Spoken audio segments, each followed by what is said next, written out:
दोस्तों वीडियो में कुछ हमसे गलती हो गई है। यहाँ पर a1/a2 बराबर b1/b2 बराबर नहीं c1/c2 ऐसे समीकरण युग्म का कोई हल नहीं होगा और इसका रेखाएं जो होगा वो समांतर रेखाएं होगा। वीडियो में समांतर रेखाएं की जगह समपाती रेखाएं लिख दिए हैं जो कि गलत है।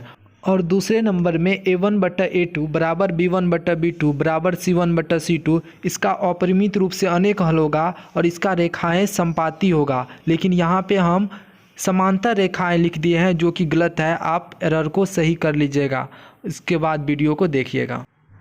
हेलो दोस्तों, आप सभी का स्वागत है हमारे YouTube channel the crazy board पर। दोस्तों आज हम सीखेंगे कि यदि कोई समीकरण युग्म दिया रहेगा तो हम कैसे पता करेंगे कि उस समीकरण का हल अद्वितीय है या उस समीकरण का हल अपरिमित रूप से अनेक हल है या उस समीकरण का कोई हल नहीं है, ये कैसे पता करेंगे। तो दोस्तों जैसा कि ये प्रश्नावली 3.5 में ये दिया गया क्वेश्चन है, देखिए क्या क्वेश्चन।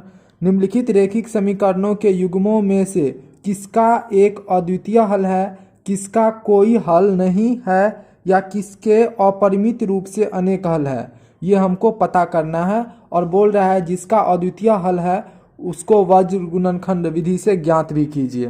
तो दोस्तों आइए इसको हम कैसे पता करेंगे ये जानते हैं। जैसे यहाँ पे ये समीकरण दिया हुआ है तो इसमें हम कैसे पता करेंगे कि इसका कौन सा हल होगा, अद्वितीय होगा या अपरिमित रूप से अनेक हल होगा या कोई हल नहीं होगा। तो ये आप याद रखिएगा। सबसे पहले नंबर में ये, यदि a1/a2 बराबर b1/b2 नॉट इक्वल टू, यहाँ पे कर दीजिए, अगर a1/a2 बराबर नहीं b1/b2 होगा तब जो है इसका एक अद्वितीय हल होगा। इस केस में क्या होगा, एक अद्वितीय हल होगा।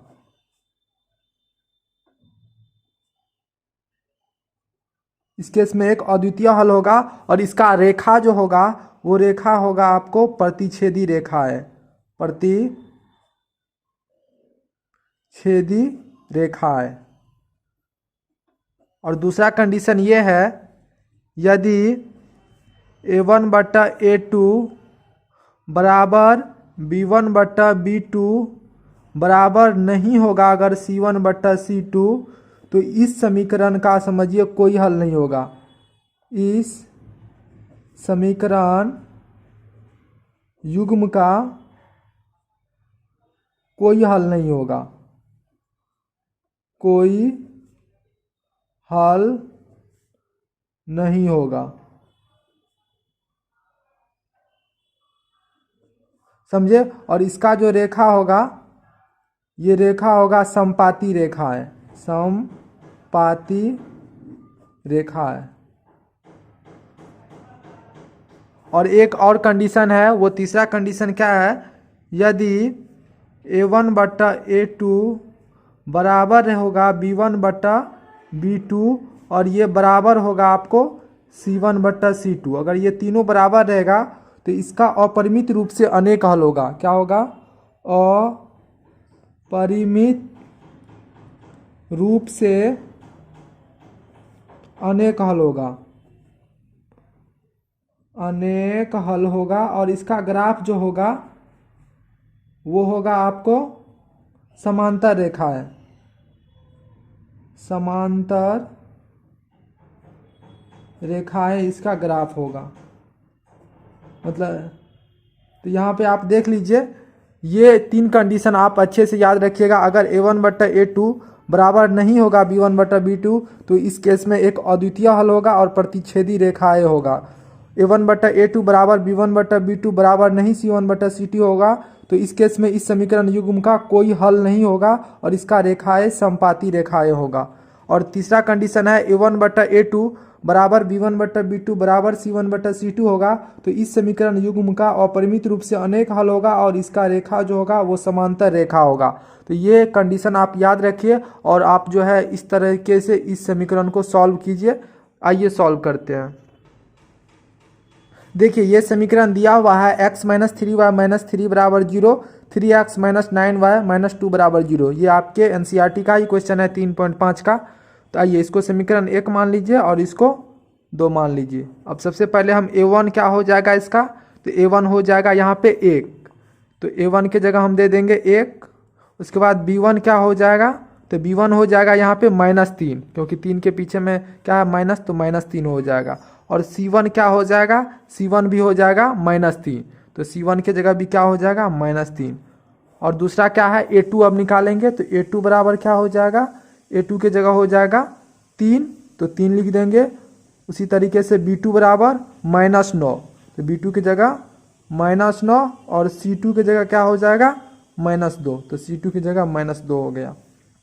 अब हम क्या निकालेंगे A1 बट्टा A2, तो A1 बट्टा A2 करेंगे तो क्या हो जाएगा A1 बट्टा A2, A1 की जगह 1 बट्टा A2 की जगह 3, तो A1 बट्टा A2 कितना निकला 1 बट्टा 3। अब करेंगे फिर B1 बट्टा B2, B1 बट्टा B2, तो B1 बट्टा B2 करेंगे तो B1 की जगह क्या है -3 और B2 की जगह क्या हो जाएगा -9, तो -9 माइनस माइनस कैंसिल, 3 तिया 9, तो क्या हो जाएगा 1 बट्टा 3। B1 बट्टा B2 भी कितना आया 1 बट्टा 3। अब C1 बट्टा C2 करेंगे, C1 बट्टा C2, तो C1 के जगह क्या है, तो C1 के जगह यहाँ पे है -3, तो -3 और C2 की जगह -2, तो -3 बट्टा -2, ये दोनों कट जाएगा तो बराबर क्या हो जाएगा 3 बट्टा 2। तो ये कौन सा कंडीशन है, यहाँ पे क्या लिख देंगे, चूँकि A1 बट्टा A2 बराबर है B1 बट्टा B2 के, क्योंकि ये दोनों बराबर है तो A1 बट्टा A2 बराबर होगा B1 बट्टा B2, 1 बट्टा 3 1 बट्टा 3। फिर बराबर नहीं है C1 बट्टा C2, C1 बट्टा C2, क्योंकि C1 बट्टा C2 कितना है 3 बट्टा 2, ये अलग है, तो बराबर नहीं है C1 बट्टा C2 के, तो इसीलिए इस समीकरण युग्म का कौन सा हल हो जाएगा, तो इसका होगा इस समीकरण युग्म का कोई हल नहीं होगा, क्योंकि A1 बट्टा A2 बराबर B1 बट्टा B2 बराबर नहीं C1 बट्टा C2, इस समीकरण युग्म का कोई हल नहीं होगा। तो क्या होगा, अतः इस समीकरण युग्म का कोई हल नहीं होगा, कोई हल नहीं होगा, तो इस समीकरण युग्म का कोई हल नहीं होगा।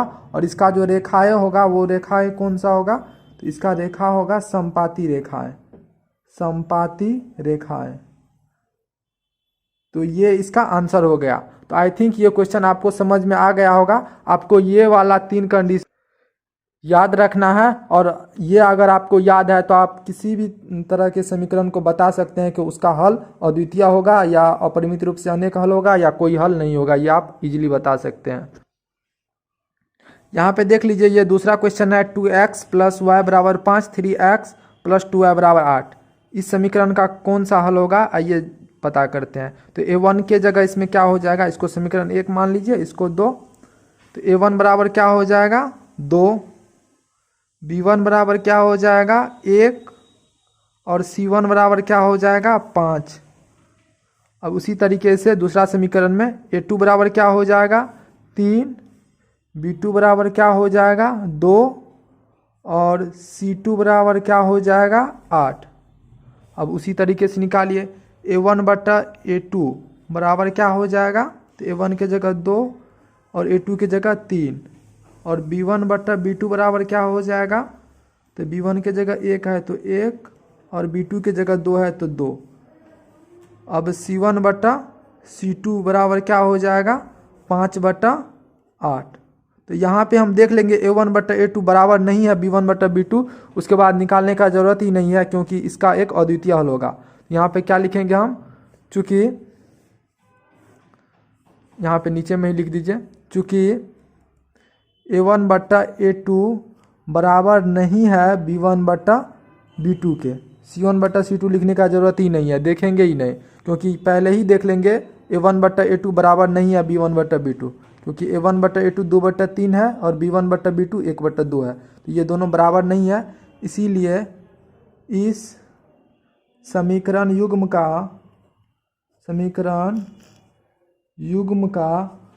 एक अद्वितीय हल होगा।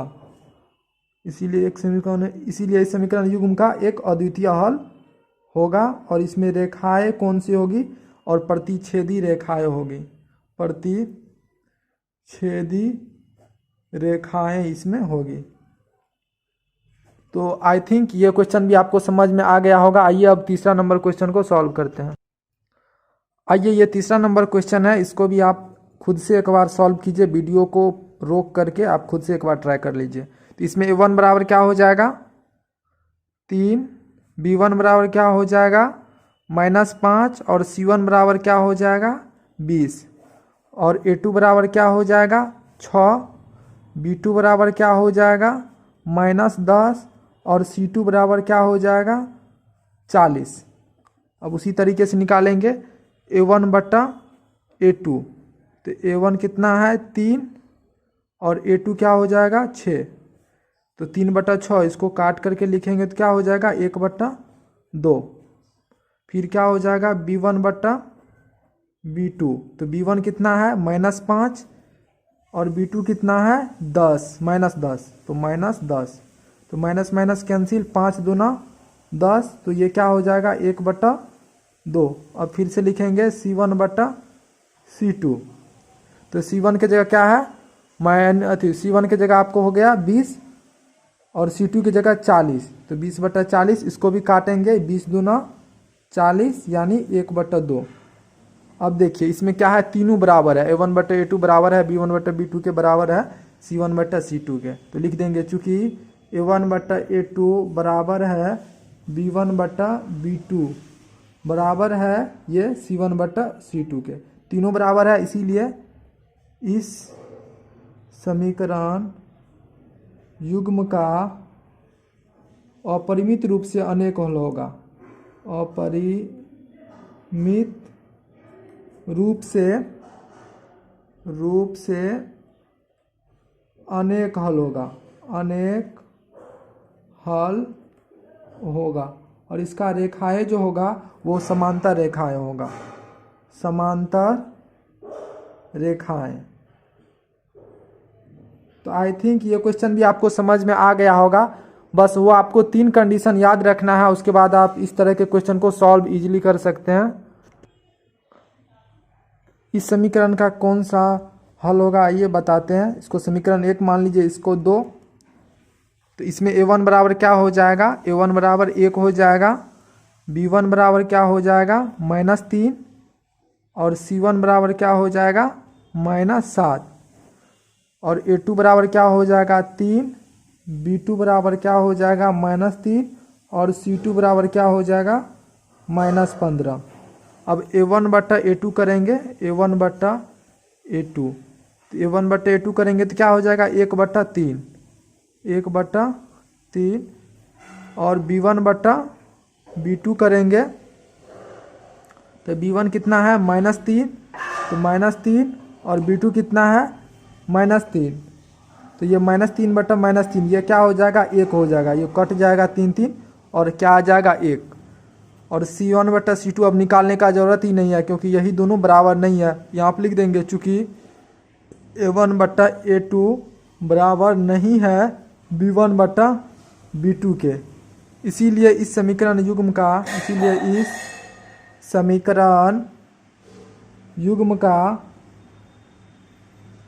का एक अद्वितीय हल होगा, अद्वितीय हल होगा और इसमें रेखाएं जो होगी वो प्रतिच्छेदी रेखाएं होगी, प्रतिच्छेदी रेखाएं। तो आई थिंक ये क्वेश्चन आपको समझ में आ गया होगा क्योंकि इस तरह के क्वेश्चन आपको जांच करने के लिए बिहार बोर्ड में पूछ देता है, इसीलिए ये क्वेश्चन हम बता दिए। तो मिलते हैं अगले वीडियो में फिर ऐसे ही इंपॉर्टेंट ऑब्जेक्टिव क्वेश्चन के साथ। तब तक के लिए आप पढ़ाई करते रहे। Thank you for watching this video.